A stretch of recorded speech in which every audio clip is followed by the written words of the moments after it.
বিসমিল্লাহির রহমানির রহিম। তো আমাদের আলোচ্য বিষয় চলছিল যে ঘুম সমাচার এর দ্বিতীয় পর্ব, অর্থাৎ পড়তে বসলেই ঘুম আসে, আমরা কি করতে পারি, অর্থাৎ ঘুম আমরা কিভাবে তাড়াতে পারি এ সম্পর্কে আমাদের আলোচনা চলছে। তো প্রথম পর্বে আমরা বেশ অনেক বিষয় আলোচনা করছিলাম, তো ব্রেক নেওয়া পর্যন্ত এখানে এই পর্যন্ত আমরা করেছিলাম।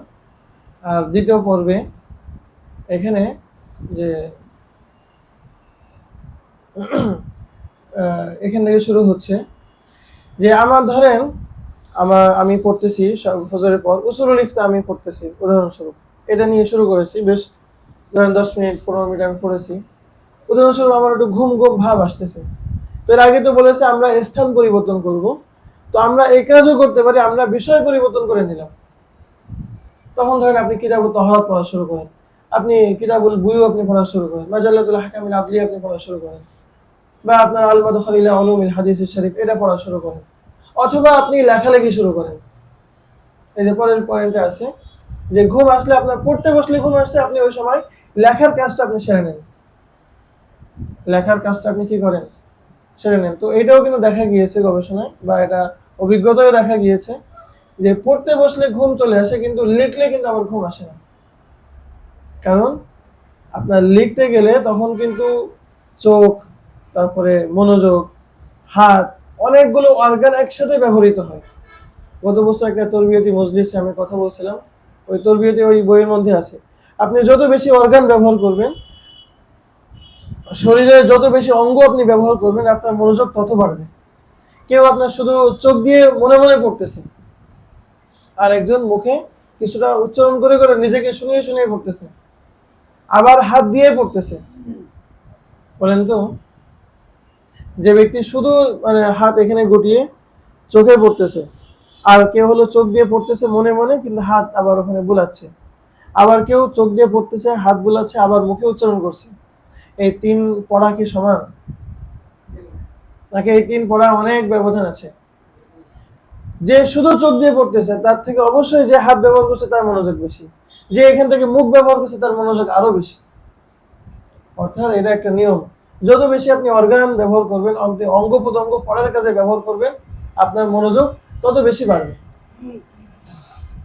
এই জন্য, আর মনোযোগ যত বেশি বাড়বে ঘুম তত বেশি দূরত্ব বজায় রাখবে। কি আপনার মনোযোগ যত বেশি বাড়বে, ঘুম আপনার থেকে দূরত্ব তত বেশি বজায় রাখবে। বুঝতে পেরেছেন?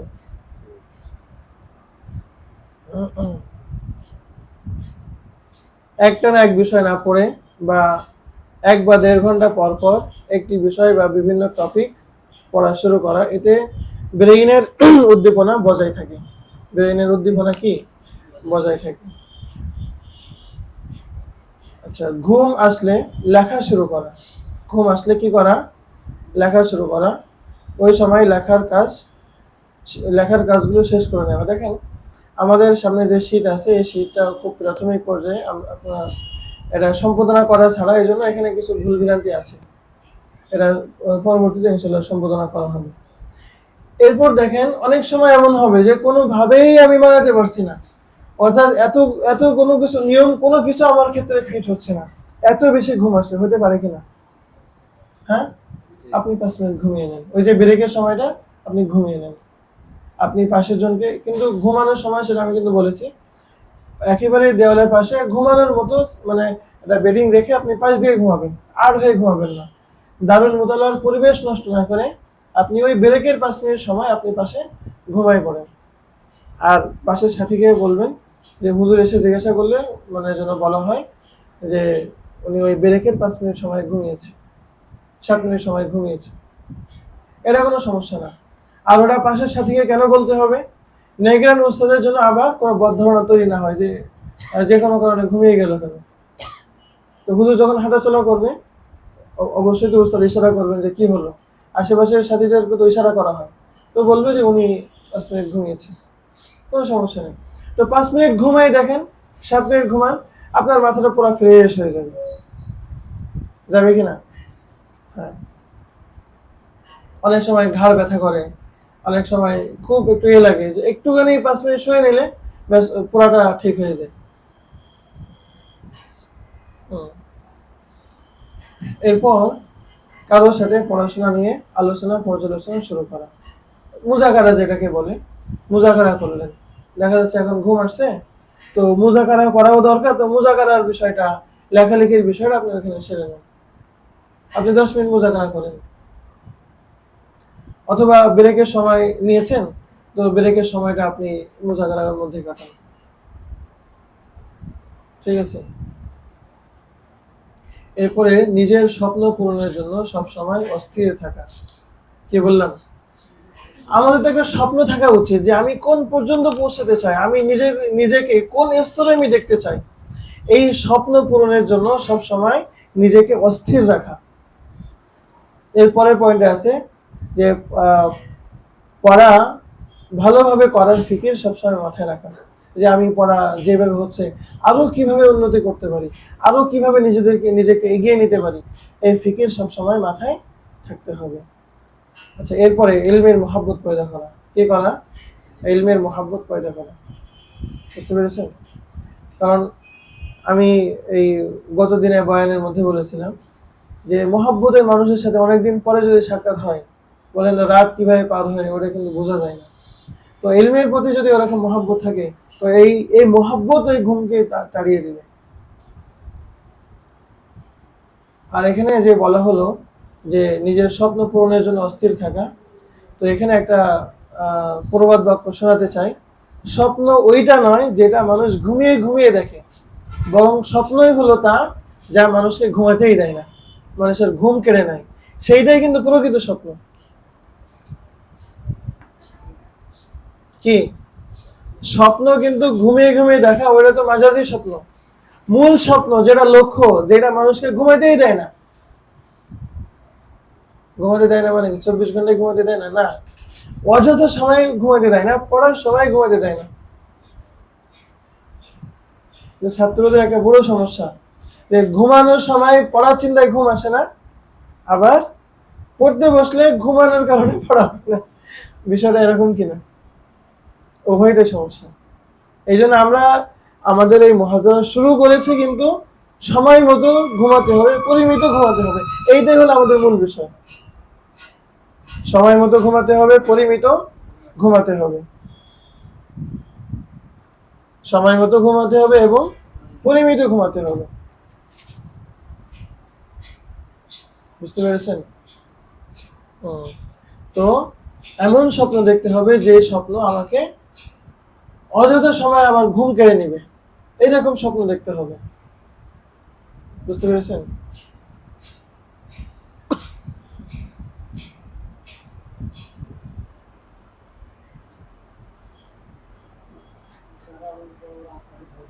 জি।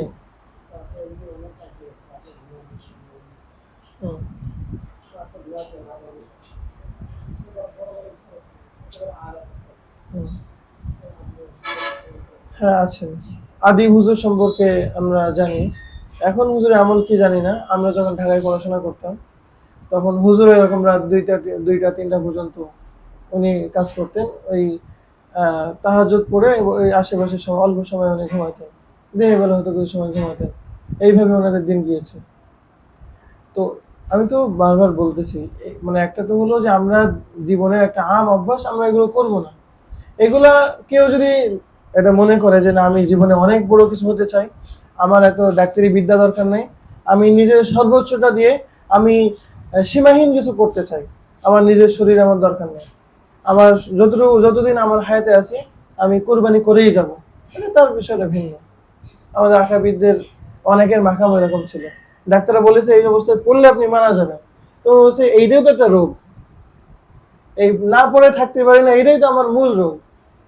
এটা আছে আমাদের আদিম হুজুর, উনি তো এই 2013-14 দিকেই তো উনি 14-15 দিকেই তো মারাত্মক অসুস্থ ছিলেন একেবারে। উনি আল কাউসারে তো লেখা আসছে যে মৃত্যু শয্যা থেকে, তো ওই সময় উনি বসে বসে লিখতেছেন, বুঝেন অবস্থা।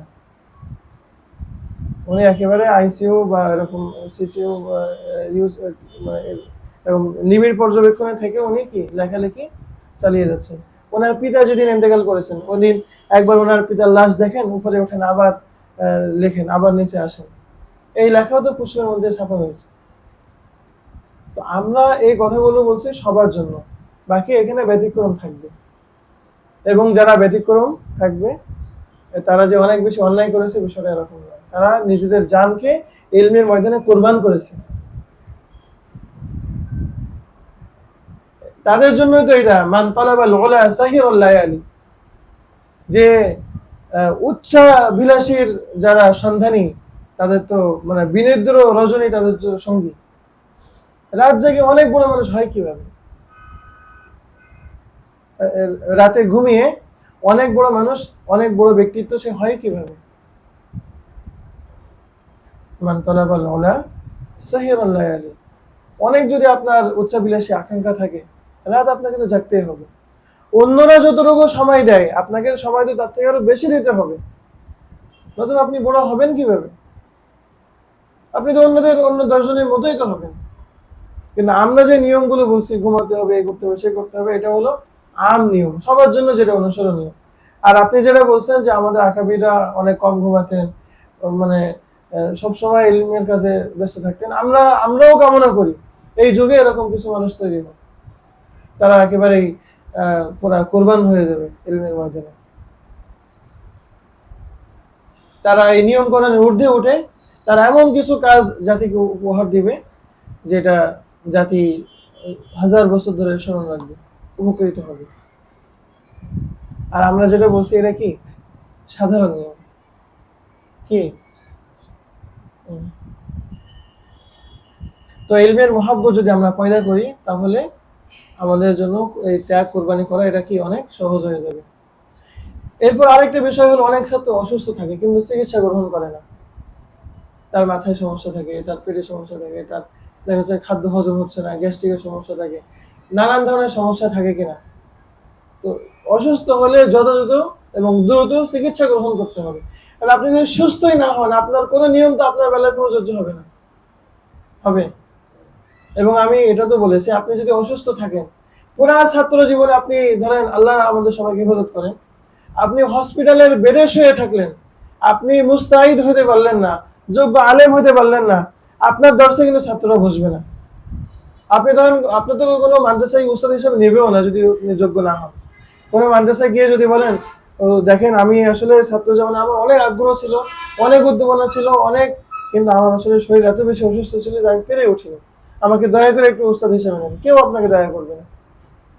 কারণ দুনিয়ার মানুষ একটাই দেখে, আপনি পেরেছেন নাকি পারেননি, এর দ্বিতীয় কোনো অপশন, তৃতীয় কোনো অপশন নাই।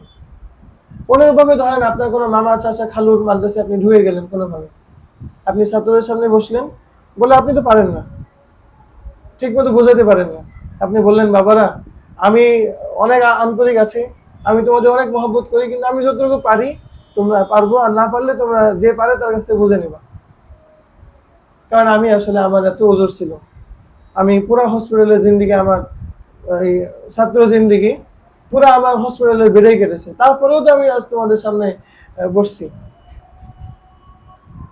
তো এইসব বয়ান কিন্তু ছাত্ররা শুনবে না, এইসব বয়ান ছাত্ররা শুনবে না। এই জন্য অসুস্থ হলে আপনি চিকিৎসা গ্রহণ করেন, কারণ আপনি যোগ্য হলে মানুষ আপনাকে বাহবা দিবে, মানুষ আপনার কাছে আসবে, আপনি যোগ্য না হলে কেউ আপনার কাছে আসবে না। এটা দুনিয়ার বাস্তবতা, আল্লাহ তাআলা মাফ করবেন। আপনি দাঁড়িয়ে নামাজ পড়তে পারছেন না, বসে পড়েন, বসে পারছেন না আপনি শুয়ে পড়েন, শুয়ে পারছেন না মাফ, 5 ওয়াক্তের বেশি হলে মাফ। কিন্তু মানুষ কিন্তু মাফ করবে না, মানুষ কি মাফ করবে না, এটা এই বাস্তবতাটা মনে রাখবেন সবসময়। এই জন্য অসুস্থ হলে দেরি না, চিকিৎসা করে সুস্থ হয়ে আপনাকে, আমি তো আমার নিজের ঘটনা শুনিয়েছি, মার্কজুদ্দাবে থাকতে যাতে অসুস্থ না হয়ে যায়, আমার ঠান্ডার সমস্যা আছে, আমি মশারিটা নিয়ে ওইটার উপরে কতভাবে কাপড় ইত্যাদি দিয়ে যাতে ফ্যানের বাতাসের ভিতরে না যায়। আমি তো আমার নিজের জন্য ফ্যান বন্ধ রাখতে পারি না, অন্যদের কষ্ট হবে। আবার আমার বাতাস লাগলে যখন ঠান্ডা গরম অবস্থা তৈরি হয়, যাতে আমি একদিন যদি অসুস্থ হয়ে শুয়ে থাকি, ওই একদিন তো আমার লস, ওটার জন্যই কষ্টটা আমি করতাম। অনেকেই বলতো যে এত এ করার দরকার কি, অসুস্থ হয়ে গেলে একটু শুয়ে থাকবেন, তো কি হয়েছে। তো আমি চিন্তা করলাম, একটা দিন যে আমি অসুস্থ হব, ওই দিনের পড়া আমি কবে করব, বুঝতে পেরেছেন? এই জন্য এই কিছু ঘটনা শোনানো হচ্ছে, কিছু বিষয় বলা হচ্ছে, এখান থেকে এগুলো একটু উপলব্ধি করার চেষ্টা করেন। আপনারা একটু উপলব্ধি করার চেষ্টা করেন। এরপর দৃঢ় মনোবল রাখা, এটা আগেও বলা হয়েছে। এমন হিম্মত করা যে আজ আমি অসময়ে ঘুমাবো না, এটা আগেও চলে গেছে। এরকম হিম্মত রাখলে ইনশাল্লাহ কি ঘুম আসবে না। হতাশা দূর করা, কারণ অনেক সময় হতাশা থেকে অলসতা বা ঘুম চলে আসে। দেখা যাচ্ছে আপনি হতাশ হয়ে পড়লেন, আজকে এত পড়া এত কাজ, আসলে এটা আমার দিয়ে হবে না। যখন এই হতাশা চলে আসলো, তখনই আপনার ঘুম চলে আসবে। তখনই আপনার কি চলে আসবে? ঘুম চলে আসবে।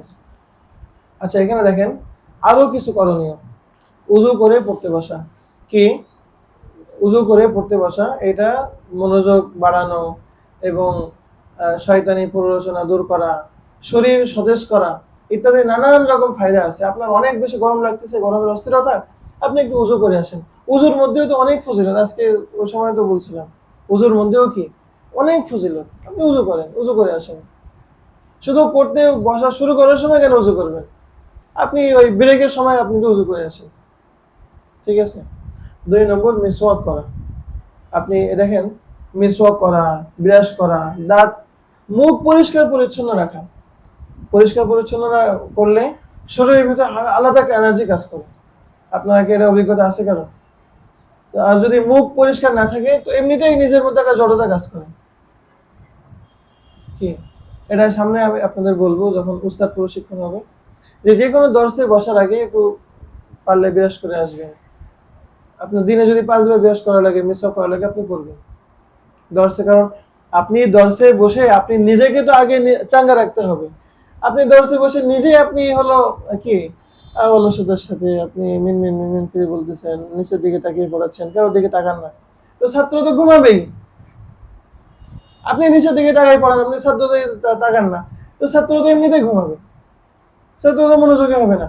উস্তাদ হবে যে মাউজাউন নাশাতাত, কি মাসদারুন নাশাত, নাশাতের মাসদার হবে উস্তাদ। অর্থাৎ উস্তাদের দিকে তাকিয়ে ছাত্রদের নাশাত তৈরি হবে, আগ্রহ উদ্দীপনা বাড়বে। এটা ওই সময় বলবো, এখন না। কি? উস্তাদকে তো সব থেকে বেশি আগ্রহ থাকতে হবে। কোন ছাত্রের যদি কিছুটা অলসতা চলে আসে, উস্তাদের দিকে তাকালে তার অলসতা দূর হয়ে যাবে। কি?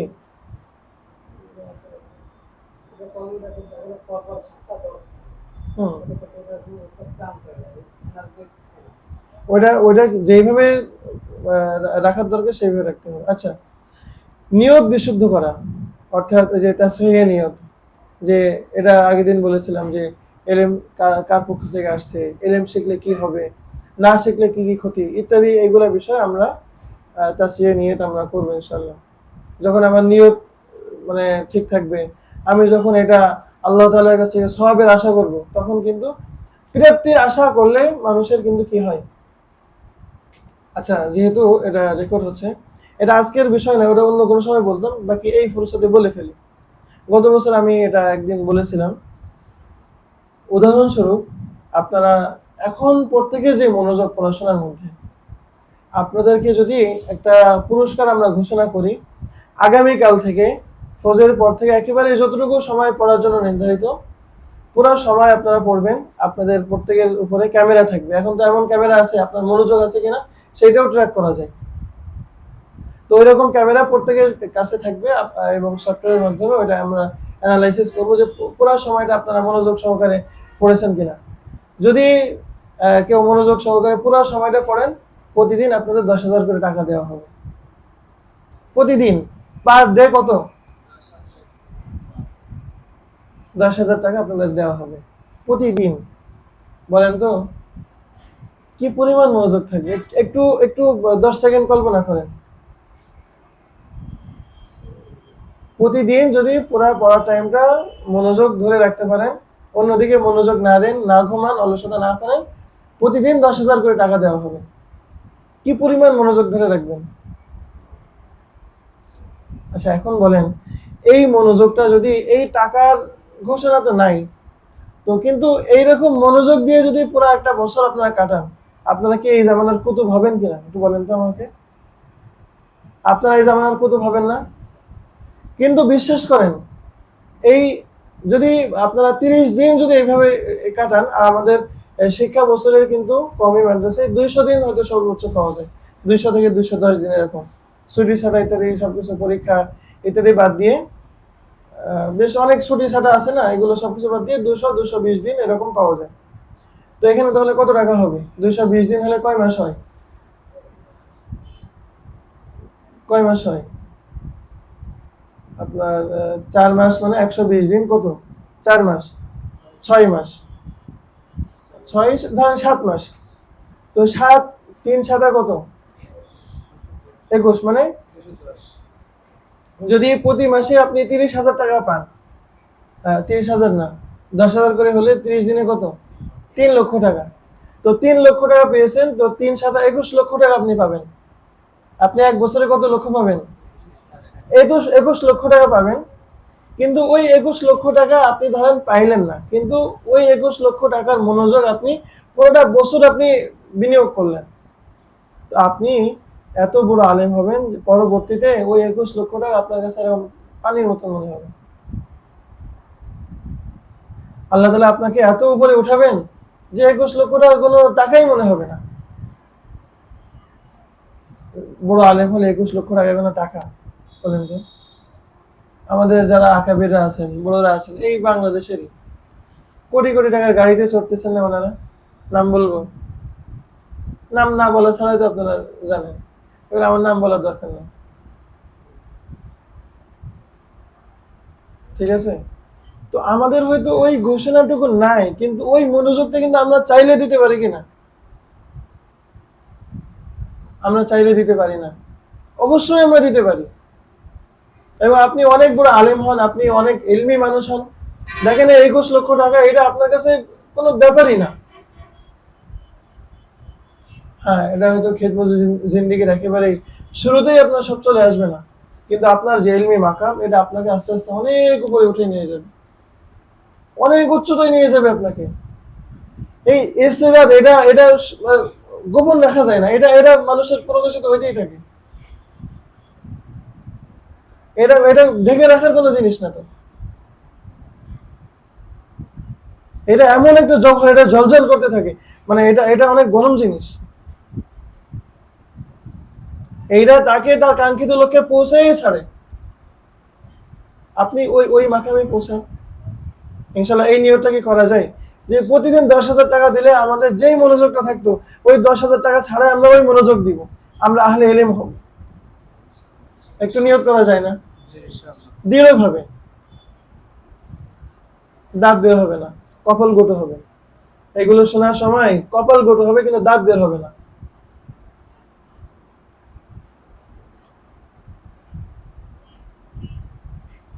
বুঝতে পেরেছেন? এরপর একটা গুরুত্বপূর্ণ পয়েন্ট হলো পরিমিত আহার করা। আমি আমার ছোট একটা ঘটনা শোনাই।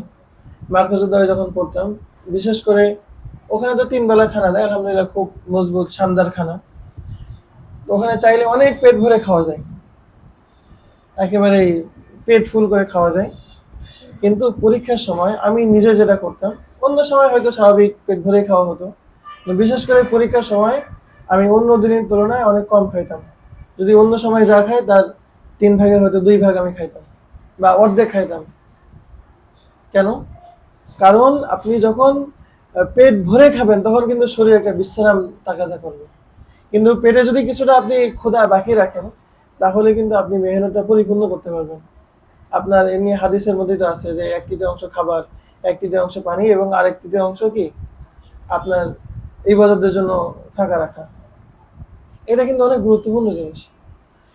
দেখেন না যে দাওয়াত খেয়ে এসে মানুষ আগে ঘুমায় না, আগে শুয়ে পড়ে না, আগে কোনো কাজে বসে, আগে শুয়ে পড়ে। আপনি তো সেই সময়টুকু নাই তো। এই জন্য আমরা একেবারেই পেট ভরে খাবো না। কিন্তু বলুন হুজুর তাহলে শরীর চলবে কিভাবে? ওই যে একটু মধু খাবেন, একটু বাদাম খাবেন, একটু কিশমিশ খাবেন, একটু খেজুর খাবেন, এইগুলো মিলে একটা প্যাকেজ আপনার খাদ্যের কি। কিন্তু কোনো সময় একেবারে খুব বেশি পেট ভরে খাবেন না। এইগুলো কিন্তু ছোট ছোট টেকনিক, এগুলো মানুষকে অনেক এগিয়ে দেয়। এগুলো কি আপনার মনে হয় যে শুধু এই বছরের জন্য লাগবে, না সারাটা জীবনের জন্য লাগবে? বিশ্বাস করেন এই যে আলোচনাগুলো, এই আলোচনাগুলো কিন্তু যদি অনলাইনে ভালোভাবে বিজ্ঞাপন দিয়ে প্রকাশ করা যায়, এটা কিন্তু হাজার হাজার টাকা দিয়ে মানুষ এগুলো কিনবে। আপনারা কিন্তু এটা ফ্রিতে পাচ্ছেন, আপনারা এগুলো কি ফ্রিতে পাচ্ছেন। এই জন্য ওই ফ্রি পাওয়ার ওই অবহেলা করবেন না। এগুলো যা যা বলা হয়েছে এগুলো ইনশাল্লাহ আজকে থেকে, আগামীকাল থেকে না, কারণ আমরা আগামী চক্রে আবার পড়বো না। আমরা কিসের চক্রে পড়বো না যে আগামীকাল থেকে করবো, আগামী সপ্তাহ থেকে করবো, এগুলা না, আমরা আজকে থেকেই করব। কবে থেকে? আজকে থেকে করব। এই আলোচনা মানে এখনই নিয়ত করে, আলোচনা চলছে এখনই আপনারা তাজরিরে নিয়ত করে ফেলেন। আলোচনা শেষ হবে তখন নিয়ত করবেন তা না, এখনই নিয়ত করতে থাকেন।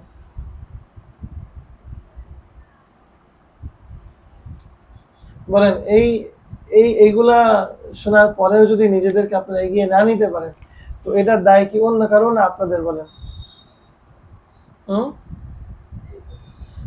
আচ্ছা, তো এরপরে দোয়া দোয়া পড়া, এটা তো রব্বি জিদনি ইলমা ইত্যাদি আরো যত ধরনের শয়তান তাড়ানোর দোয়া আছে, রব্বি ইশরাহ লি সাদরি ইত্যাদি আছে, এগুলো তো আলাদা একটা আলোচনা হয়েছে ওই দোয়াগুলো, এবং ওই ওখানে তো কিছু দোয়া আছে, আরো অনেক দোয়া আপনারা শিখবেন। ঠিক আছে। এরপরে পরিষ্কার পরিচ্ছন্নতা বজায় রাখা, পরিষ্কার পরিচ্ছন্নতা বজায় রাখা, রুম পরিপাটি করে রাখা, নিজের শরীর পরিষ্কার পরিচ্ছন্ন রাখা, নিজের পোশাক পরিষ্কার পরিচ্ছন্ন রাখা, নিজের দাঁত পরিষ্কার পরিচ্ছন্ন রাখা, নিজের নখ পরিষ্কার পরিচ্ছন্ন রাখা, সবকিছু পরিষ্কার পরিচ্ছন্ন রাখা। পরিষ্কার পরিচ্ছন্ন থাকলে দেখবেন শরীরে আলাদা একটা এনার্জি চলে আসে। আর যদি ময়লা থাকে তো এমনিতে একটা জড়তা কাজ করে। ময়লা থাকলে কি একটা জড়তা কাজ করে না? এই জড়তা কাজ করলে ওই জড়তা থেকে কিন্তু ঘুম চলে আসে। বুঝতে পেরেছেন? নিজের টুল গুছিয়ে রাখবেন, নিজের বসার জায়গা গুছিয়ে রাখবেন, নিজের সিট গুছিয়ে রাখবেন, নিজের সামনে কিতাবাদিগুলো গুছিয়ে রাখবেন। আপনারা যে এখানে লাইব্রেরি আছে, ওদিকে কম্পিউটার রুম আছে, সব কিছু পরিষ্কার পরিচ্ছন্ন করে রাখবেন। নিজের শরীর, নিজের সবকিছু। আমাদের কিন্তু এগুলো অনেক বেশি অবহেলা আছে। নখ ঠিক মতো কাটা হয় না, ঠিক মতো বিরাজ করা হয় না, ঠিক মতো গোসলের সময় শরীর ভালোভাবে পরিষ্কার করা হয় না, এগুলো করবেন না। বুঝতে পেরেছেন? সোজা হয়ে বসা, হেলান হেলান দিয়ে বসলে একটা চলে আসে কিনা? হ্যাঁ, তারপরে এটা আমরা যেহেতু সবসময় নিচে বসে থাকি, মাঝে মাঝে হেলান দেয়, এটা সমস্যা না। মার্কাজে দেওয়া ওখানে ছাত্ররা কিন্তু ছোট ছোট চেয়ার নিয়ে বসে, কারণ ওখানে তো অনেক সময় বসে থাকতে হয়, ছাত্রদের মাঝে সমস্যা হয়। তো মাঝে মাঝে হেলান দেয়, এটা সমস্যা না, কিন্তু সবসময় হেলান দিলে আপনার কিন্তু কি, যখন দেখা যাচ্ছে মাঝে ব্যথা করতেছে তখন একটু হেলান দিয়ে নিলেন, এটা অসুবিধা না, কিন্তু সবসময় হেলান দিয়ে না বসা। এরপরে পর্যাপ্ত আলোর ব্যবস্থা রাখা। দেখা যাচ্ছে আপনি নিভু নিভু খুব হালকা আলো, অন্ধকার অন্ধকার জায়গায় বসতেছেন, ঘুম ঘুম পরিবেশ, তাহলে ঘুম আসবে কিনা? অবশ্যই ঘুম চলে আসবে। এই জন্য পর্যাপ্ত আলো একেবারে উজ্জ্বল করে রাখবেন। আলোয় কি রাখবেন? এই আলোর এই মানে রোশনি যখন চোখে আসবে তখন কিন্তু ঘুম আসবে না, ঘুম দূর হয়ে যাবে। এই জন্য আমি চাই যে রুম একেবারে খুব সুন্দর আলোকিত থাকবে, উজ্জ্বল থাকবে, তাহলে কি আসবে না? ঘুম আসবে না। এরপরে বিরতি নেওয়া, এটা তো আগেই গিয়েছে। আচ্ছা, শব্দ করে পড়া, এটাও তো আগে গিয়েছে। অর্থাৎ যত বেশি অর্গান ব্যবহার করবেন তত বেশি কি, পর্যাপ্ত অক্সিজেন চলাচল নিশ্চিত করা, অর্থাৎ সবকিছু খোলা রাখা। আপনার যদি খুব একটা গোমট ভাব থাকে, আপনার যদি অক্সিজেন ঠিকমতো চলাচল না করে, তাহলে কিন্তু আপনার কি, শরীরের ভিতরে যখন রক্তের মধ্যে অক্সিজেনের মাত্রা কমে, তখন কিন্তু আপনার শরীরের ভিতরে অলসতা আসতে বাধ্য। বুঝতে পেরেছেন? পরিবেশ কিছুটা ঠান্ডা রাখার চেষ্টা করা। কারণ আপনারা বলুন যে আমরা চারতলায় আছি, এখানে তো অনেক গরম, তো এখানে শরীর ঠান্ডা করার অনেক বিকল্প তো বলেছি। একটা ভিজা গামছা কাছে রাখেন, মাঝে মাঝে উজু করে আসেন, একটু পানির বোতল রাখেন, মাঝে মাঝে পানি খান, একটু পানি মাথায় দেন, ব্যাস, ঠান্ডাই তো হলোই।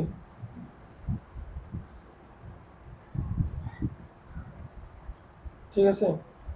এরপরে অ্যাক্টিভ স্টাডি করা, অর্থাৎ শুধু বইয়ের দিকে তাকিয়ে রিডিং না পড়ে খাতায় পয়েন্ট করে সেটা হাইলাইটার দিয়ে দেখানো, অর্থাৎ পড়া প্লাস নোট করা। এটা তো বারবারই আপনাদেরকে আমি বলেছি, শুধু পড়লে হবে না, যে কোনো কিছু শুধু পড়ার অনুমতি নাই, পড়তে হবে প্লাস কিছু না কিছু ওখানে নোট করতে হবে। কিভাবে কি নোট করতে হবে এই বিষয়ে আপনাদের আগেও কিছু বলা হয়েছে, পরে আমরা নোট করা নিয়ে আমরা আমাদের একটা স্বতন্ত্র আলোচনা হবে। কি কি নিয়ে? নোট কিভাবে করবেন এটা নিয়ে আপনাদের কি হবে, স্বতন্ত্র কিছু আলোচনা হবে। আচ্ছা, এরপরে কঠিন বিষয়গুলো প্রথমে পড়া, অর্থাৎ দিনে যখন সূচনা হয়, বলেন তো ওই সময় মানুষের জেহেনটা খুব বেশি তাজা থাকে কিনা? তো কঠিন পড়াগুলো ওই সময়ের জন্য নির্ধারণ করে রাখা। যে কিতাবগুলো আমরা কঠিন শব্দ বলবো না, কারণ কঠিন বললেই মস্তিষ্ক ব্লক হয়ে যায়, যে না, মস্তিষ্ক আগেই ধরে নেয় যে কঠিন, তো ওটা আমার জন্য না। না, কঠিন বলবো না, আমরা বলবো গুরুত্বপূর্ণ পড়া। কি বলা? গুরুত্বপূর্ণ পড়া। তো গুরুত্বপূর্ণ পড়াগুলো আমরা দিনের শুরুতে পড়বো, এরপর আস্তে আস্তে তুলনামূলক ইজাফি কম গুরুত্বপূর্ণ বিষয়গুলো আমরা পরপর রাখার চেষ্টা করব। বিছানায় বসে বসে না পড়া, অনেকে একেবারে বেডিং পাতিয়ে, শীতকালে দেখা যায় একেবারে কম্বল নিয়ে জড়িয়ে বসে পড়ছে, এইগুলাই হলো অলসতাকে উদ্রেক করে। এরকম কোনো কাজ করা যাবে না। এই জন্য পড়ার নির্ধারিত সময়, নির্ধারিত হাইয়াতে আপনি পড়া শুরু করবেন। এরপরে চিনিযুক্ত ভারী খাবার পরিহার করা। চিনিযুক্ত খাবার, এটা আপনার তাৎক্ষণিক অনেক বেশি মনে হবে যে না, শরীরে তো খুব শক্তি আসছে, কিন্তু খুব দ্রুতই ওই শক্তিটা আবার নিঃশেষ হয়ে যায়। ঠিক আছে? এরপরে ডিস্ট্রাকশন লিস্ট তৈরি করা, অর্থাৎ দেখা যাচ্ছে পড়া আপনি একটা কিছু পড়তেছেন, পড়তে পড়তে আপনার মাথার মধ্যে অনেক কিছু ঘোরাফেরা করতেছে, এটা করা দরকার, ওটা করা দরকার, ওটা করা দরকার। ওটার জন্য আলাদা একটা খাতা রাখেন, রাফ খাতা। আমি বললাম না, আমি যখন মোতালা করতাম আমার সামনে একটা খাতা সবসময় খোলা অবস্থায় থাকতো, কোনো একটা কিছু মাথায় আসলে আমি ওটা লিখে আমি আমার পড়া শুরু করতাম, যাতে ওইটা যাতে ভুলে না যায়, বারবার ওইটার দিকে আমার জেহেন না দিতে হয়। এটা আপনারা এই অভ্যাসটা তৈরি করতে পারেন। মানে এগুলো আমি বলি, এটা মনে হয় কেউ আমল করেননি এই পর্যন্ত। তো মাঝে মাঝে ঘটনা এগুলো বলা হয়, দু একজন আমল করলেও তো ভালো লাগে, যে না, আমার এই অভ্যাসটা আমার অমুক একজন ছাত্র সেটা আমল করে। এটা তো দেখেন, এটাও এখানেও বলা হচ্ছে, আপনি একটা খাতা সবসময় রাখেন। দেখা যাচ্ছে সবসময় খাতা, ওই খাতা কেন দরকার? আপনি কোন পড়াটা কত সময় পড়তেছেন, এটাও তো আপনার দেখা যাচ্ছে মাজাল্লাতুল আহকামিল আদলিয়া, এটা আপনি দিনে কয়েকবার পড়বেন, তো ওইটা তো একটা মাজমুয়া সংখ্যা আপনি লিখতে হবে। তো আপনি এখানে লেখেন মাজাল্লা, লিখে আপনি সময়গুলো ওখানে পরপর লিখে রাখেন, পরবর্তীতে ওটা হিসাব করে এখানে উঠে ফেলেন। ওই খাতাটা অনেক কাছে লাগে, যখন যা কিছু মাথায় আসে আপনি তাৎক্ষণিক ওটা লিখে রাখতে পারছেন। একটা খাতা আপনার খোলার আলাদা প্রয়োজন হচ্ছে না, এবং ওইটাও তো জীবনে একটা ইতিহাস। এই যে আজকে যেই শীট আপনাদের সামনে তৈরি হয়েছে, এই শীট তৈরির পেছনে আমার ওই খাতাটা অনেক বড় ভূমিকা আছে। এখানে অনেক চিন্তা আমি করে ওই খাতায় লিখে রেখেছিলাম। বুঝতে পেরেছেন? অর্থাৎ পড়ার সময় যদি অন্য বিভিন্ন চিন্তা মাথায় আসে, ওখানে লিখে ওখান থেকে আপনি মস্তিষ্ককে ফ্রি করে পূর্ণ ফোকাস আপনি কোথায় দেন? ফোকাস মানে মনোযোগ আপনি পড়াশোনার মধ্যে দেন। ঠিক আছে? এখন একটা অন্যতম প্রশ্ন, হুজুর সময় মতো ঘুম আসে না, আপনারা তো ঘুমের কথা বলেন, এটা ঘুম তো আসে না। তো এখানে বেশ কিছু আলোচনা আছে। এখানে মূল বিষয় হলো যে মানসিক চাপ কমাতে হবে, উদ্বেগ উৎকণ্ঠা কমাতে হবে, শব্দ দূষণ, এখানে তো শব্দ দূষণ ওইভাবে নাই, গ্লাস বন্ধ করে দিলে কোনো আওয়াজই নাই। অতিরিক্ত গরম বা ঠান্ডা পরিবেশ, এগুলো আপনারা যদি গরম লাগে একটু উজু করে আসলেন, প্রয়োজনে রাতে একটু গোসল করে ফেললেন যদি ঠান্ডা না লাগে। এরপর আপনারা প্রতিদিন নিয়মিত একটা সময়ে ঘুমাতে যাওয়ার অভ্যাস করবেন। এরপরে আপনারা তো আর মোবাইল ফোন ইত্যাদি এগুলো তো আর এখানে নাই। অনেকের নিদ্রাহীনতার একটা বড় কারণ হলো যে ঘুমের সময় মোবাইল দেখে। তো মোবাইলের এই যে ক্ষতিকর রশ্মি যখন চোখের ভিতরে ঢুকে তখন ঘুম চলে যায়। তো এগুলো যেহেতু এখানে নাই, এটা বলার দরকারও নাই।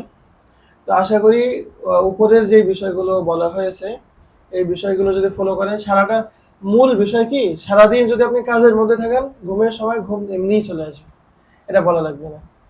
আর সারাদিন যদি অলসতা করেন, বসে বসে ঘুমান, তো ঘুমের সময় ঘুম আসবে না। দেখেন, একটা কিন্তু আরেকটার সাথে জড়িত, একটা বিষয় আরেকটা বিষয়ের সাথে এটা কিভাবে জড়িত দেখেন। সময় মতো ঘুমাইলে সময় মতো ঘুম আসবে, সময় মতো না ঘুমালে সময় মতো ঘুম আসবে না, পরের সময় ঘুম আসবে। তাহলে চতুর্মুখী চাপ তৈরি হবে। কি তৈরি হবে? মানে ঘুমের সময় ঘুমালেন না, সময় নষ্ট করলেন, পড়া হলো না, ঘুম হলো না। আবার দেখা যাচ্ছে পরবর্তী দিন আবার নির্ধারিত সময় আপনার ঘুম আসবে না। আরেকটা কি বলেছিলাম, হতাশা তৈরি হবে যখন ঘুম হলো না, পড়া হলো না।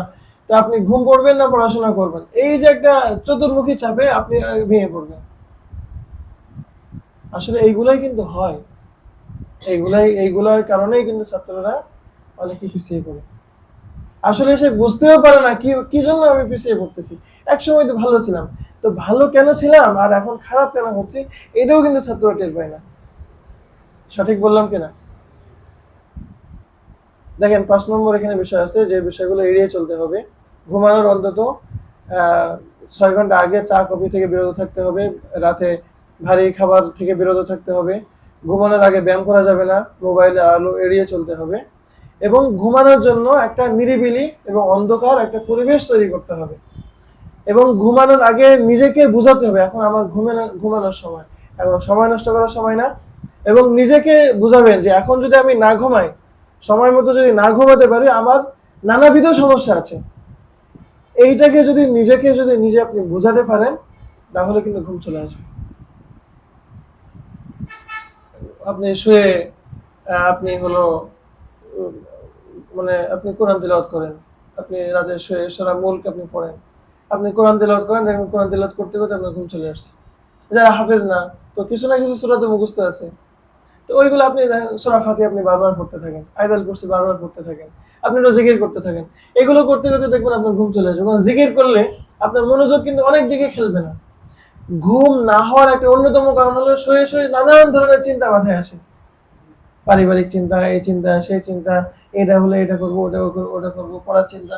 আপনি জিকির করেন, তো আপনি যখন জিকির শুরু করবেন তখন দেখবেন যে মনোযোগ একদিকে নিবদ্ধ হবে। আরেকটা চিন্তা মানে আছে শিথিলায়ন। শিথিলায়ন বলতে আপনি শুয়ে পড়বেন, শুয়ে পড়ে আপনি চিন্তা করবেন যে আপনি আপনার মনোযোগ একেবারেই হাতের এখান থেকে এবং পায়ের নখ থেকে আপনার মনোযোগ ঢুকতেছে। ঢুকে ঢুকে আপনি চিন্তা করবেন মনোযোগ এখান থেকে আসতেছে, এখান থেকে আসতেছে, এখান থেকে আসতেছে, এখানে আসতেছে। একেবারে এরকম ভাবতে ভাবতে ভাবতে ভাবতে মনে করবেন আমার মনোযোগ একদম বুকের ভিতরে নিবদ্ধ হয়ে গেছে, আমি দুনিয়ায় কিচ্ছু জানি না, কিচ্ছু চিনি না, একেবারে হারিয়ে যাবেন। হ্যাঁ, এটাকে বলা হয় শিথিলায়ন। শিথিলায়ন করলে অটোমেটিক দেখবেন যে কখন ঘুম চলে আসছে বুঝতে পারবেন না। এটা একটা রোগের নাম, অর্থাৎ নিদ্রাহীনতা। এটার বাংলা কি? নিদ্রাহীনতা। তো এখানে অনেকগুলো বিষয় কিন্তু বললাম, এই শিথিলায়ন করলেও কিন্তু মানুষের ঘুম চলে আসে। অনেকের মাথা ব্যথা করছে, তো ওই 5 মিনিটে শুবেন, তো 5 মিনিট শুয়ে আপনারা, এটা সবথেকে ভালো হয় নিঃশ্বাসের ব্যায়ামটা করে তারপরে শিথিলায়ন করবেন, এটা বেশি কার্যকরী হবে। আপনি ভাববেন যে আপনার মনোযোগ এখান থেকে ঢুকতেছে, পায়ের এখান থেকে ঢুকতেছে, ঢুকে আপনার একদম বুকের ভিতরে এসে আপনি একেবারে হারিয়ে গেছেন। এরকম শুয়ে একদম পা লম্বা করে এবং হাত লম্বা করে কোনো নড়াচড়া করবেন না, একেবারে 10 মিনিট এইভাবে শুয়ে থাকবেন। দেখবেন আপনার শরীরে কোনো শক্তি নাই। যখন এটা করবেন শরীর একদম পুরো নিঃসার হয়ে যাবে।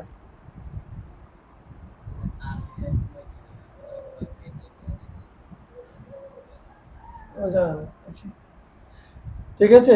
এরপরে এই ঘুম আসার ব্যাপারে একটা বড় বিষয় তো বললাম, দিনের বেলা যদি আপনি অতিরঞ্জিত না ঘুমান, তো আপনার নির্ধারিত সময় এটা অটোমেটিক ঘুম আসবে। শরীরের প্রয়োজনে শরীর আপনার ঘুম ডেকে আনবে, আপনার কষ্ট করার দরকার নেই। শরীর তার নিজের প্রয়োজনে ঘুম ডেকে আনবে, সে তার হরমোন কখন রিলিজ করে, কারণ এগুলো তো আল্লাহ তাআলা বানিয়েছেন, আল্লাহ তাআলা এগুলো তো সেট আপ করে দিয়েছেন। এখানে মানুষের শরীরের ভিতরে সব সফটওয়্যার ইনস্টল করা আছে।